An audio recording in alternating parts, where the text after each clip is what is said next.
Welcome to Spectrum IS Academy. This is Bhaira Sivaputraj. Today's current topic is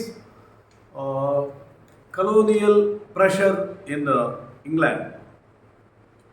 England మనం పరిశీలించినట్లయితే ప్రపంచంలో అనేక ప్రాంతాల్లో వలస దేశాలని ఏర్పాటు చేసుకొని వలసలను ఏర్పాటు చేసి ఎక్కువ లాభార్జన పొందినటువంటి బ్రిటన్కి వలసల సమస్య వచ్చింది.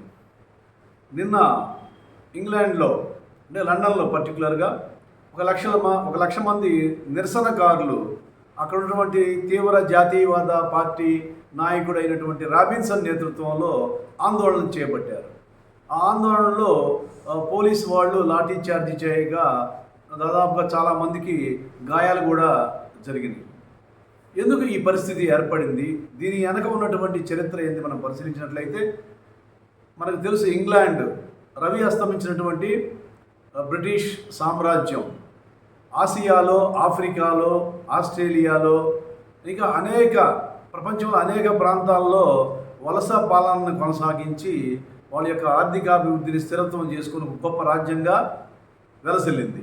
అటువంటి ఇంగ్లాండ్లో ఈరోజు ఉన్నటువంటి ప్రాబ్లం ఏంటంటే అనేక ప్రాంతాల నుంచి శరణార్థులుగా వచ్చి వలసలను ఏర్పాటు చేసుకున్నారు. అంటే వలసలు అంటే ఏంటంటే శరణార్థులుగా రావడం అంటే వలస వచ్చి బ్రిటిష్లో ఆ యొక్క రాజ్యంలో వాళ్ళు బ్రతకడానికి ఆశ్రయం కోరుతూ ఉన్నారు. వీళ్ళని ఏమంటామంటే మనం శరణార్థులు అని చెప్పేసి అంటాం. ఈ శరణార్థులు ఎవరు ఎక్కడి నుంచి వస్తారంటే ఎక్కువగా ఆఫ్రికా నుంచి శరణార్థులుగా వస్తున్నారు. తర్వాత ఇస్లామిక్ కంట్రీస్ నుంచి శరణార్థులుగా వస్తున్నారు. వీళ్ళందరిని ఏమంటామంటే దీంట్లో మనం ఇల్లీగల్గా వచ్చిన వాళ్ళని చెప్పేసి అంటాం. ఈ శరణార్థులుగా వచ్చి అక్కడ ఉండి ఉపాధి కోసం వాళ్ళు ఉద్యోగాల కోసం ప్రయత్నాలు చేయటం, తర్వాత వాళ్ళకి ఉపాధి కల్పించమని అడగటం, ఇటువంటి చర్యలన్నీ కూడా కొనసాగుతూ ఉన్నాయి. వీళ్ళ వలసలను మనం రెండు రకాలుగా తీసుకోవాలి. చట్టబద్ధంగా వచ్చినటువంటి వలసలు, చట్టబద్ధం కానటువంటి వలసలు. చట్టబద్ధంగా వచ్చిన వలసలు ఏంటంటే మనకి టూరిస్టులుగా వీసాలు తీసుకొని వచ్చిన వాళ్ళు, అదేవిధంగా స్టూడెంట్స్గా విద్య కోసం వీసాలు తీసుకొని వచ్చిన వాళ్ళు. వీళ్ళు చట్టబద్ధంగా వచ్చినటువంటి విద్యార్థులు. అదేవిధంగా అలా కాకుండా బ్రతకటానికి వాళ్ళ దేశాల్లో ఉపాధి లేక ఇంగ్లాండ్కి వెళ్ళినట్లయితే మంచి ఉపాధి లభిస్తుంది అనే ఉద్దేశంతో చిన్న పడవల మీద వీటి మీద ఇల్లీగల్గా ఆ యొక్క రాజ్యంలో చొరబడిన వాళ్ళని ఏమంటే ఇల్లీగల్ రెఫ్యూజెస్ అని చెప్పేసి అంటాం.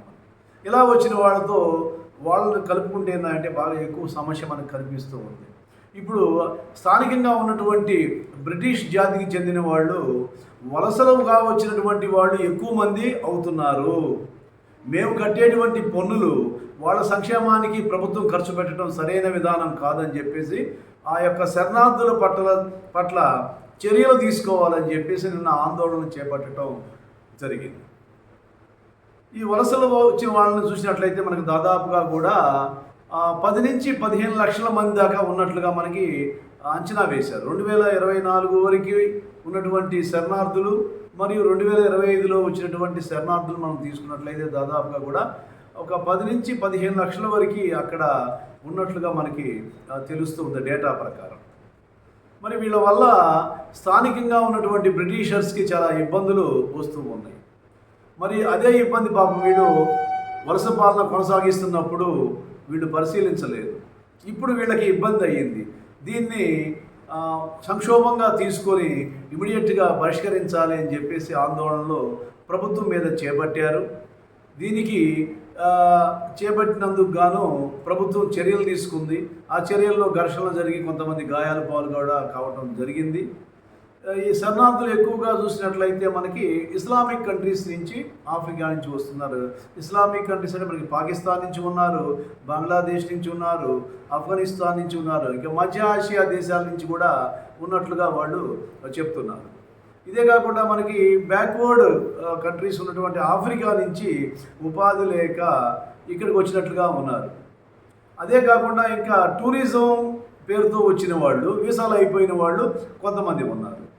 అదేవిధంగా విద్య కోసం వచ్చేసి విద్య పూర్తి అయిన తర్వాత వీసా అయిపోయిన తర్వాత ఇంకా కొంతమంది ఉన్నారు. ఇట్లా మొత్తంగా చూసుకుంటే దాదాపుగా స్థానికంగా ఉన్న వాళ్ళకంటే కూడా ఈ యొక్క శరణార్థులుగా వచ్చిన వారి సంఖ్య ఎక్కువగా ఉంది.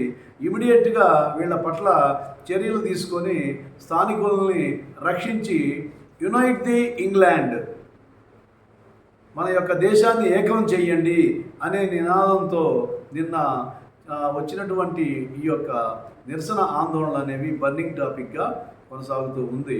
గమనించండి, ఇంగ్లాండ్ గొప్ప రాజ్యమే. ఇంగ్లాండ్ యొక్క మొట్టమొదట మనం ప్రధాని తీసుకున్నట్లయితే ఫస్ట్ మనకి వాల్పోల్ అనే ఆయన మొట్టమొదటి ప్రధాని.